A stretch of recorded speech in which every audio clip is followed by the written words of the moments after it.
Yeah.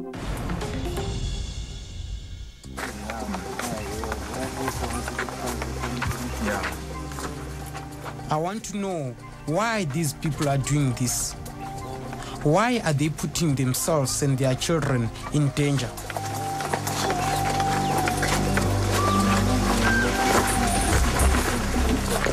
Why are you just leaving Plawai?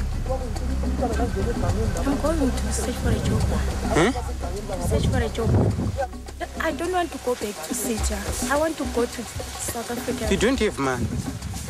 Why didn't you try to get yourself a passport? Passport is hard to get a passport.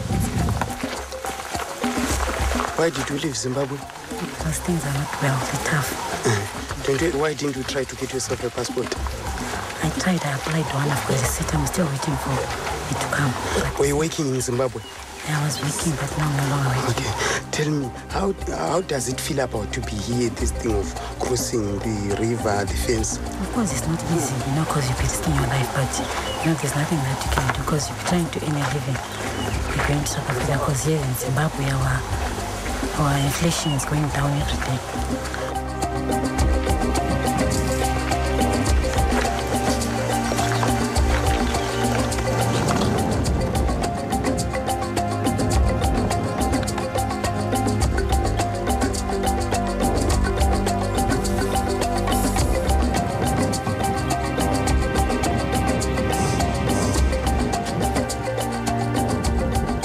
The real problem is the soldiers.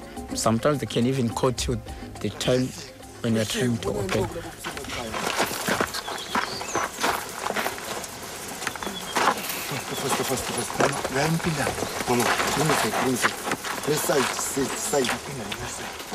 If you are there, you are supposed to be very fast. They just lift the wire, the first wire, because there are 3 wires. The first wire, they just lift with a stick.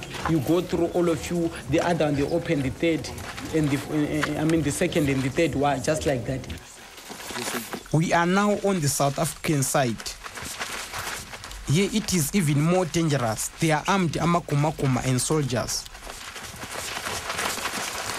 I think the Zimbabwean side is more or less better as you compare to the South African side. The amakumakuma in Zimbabwe times, because they don't have guns. Maybe you can run if maybe that somebody strong can run.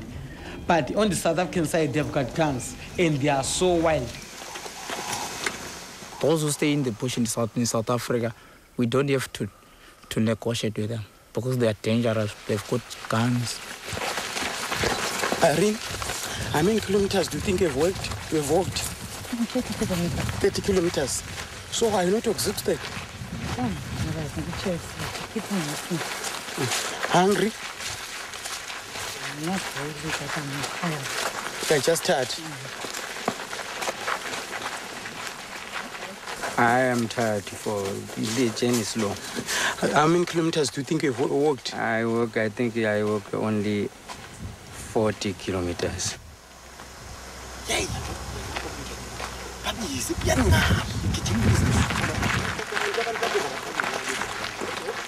Farmers are angry about the damage caused by border jumpers crossing their land.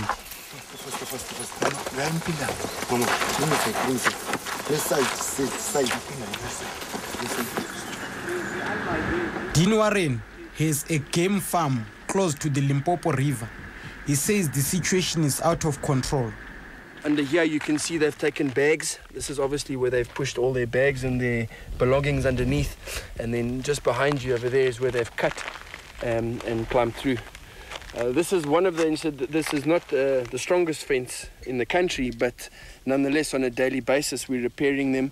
And what happens if there's a bigger group, they grab onto the fence and actually pull it right down and let the rest of them go across like that. This is a small problem.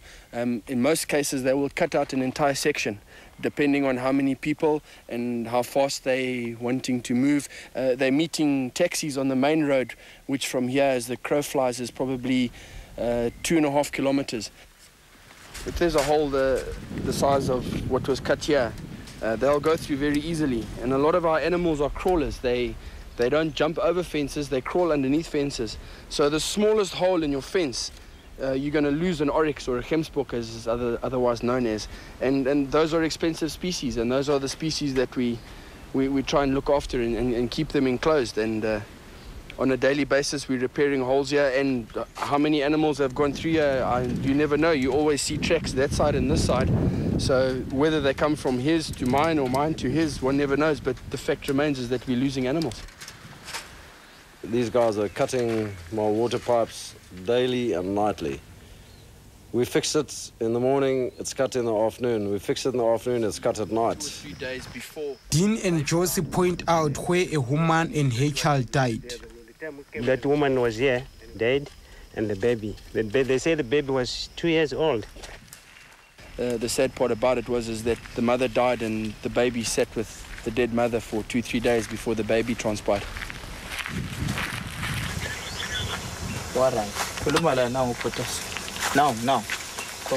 We are now close to the N1 highway.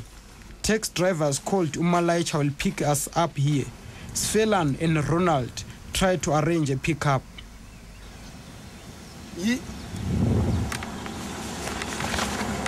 Yona le kule truck eli blue. Yilo lona le hula phambi kwalo. Phambi kwekatapila, kule katapila le truck ikonapho. Subuya nyabuya dlula nyabona. Kule yena kulo mota iblue mpaka phambi kwemota iblue paka phambi. Ezana uma yivele.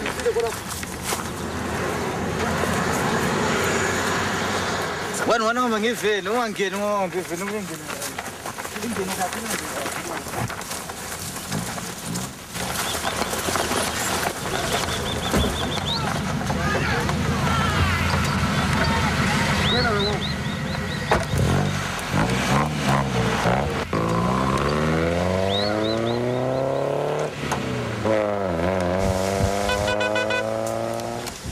This group remains behind. They will have to wait a few hours until their transport arrives.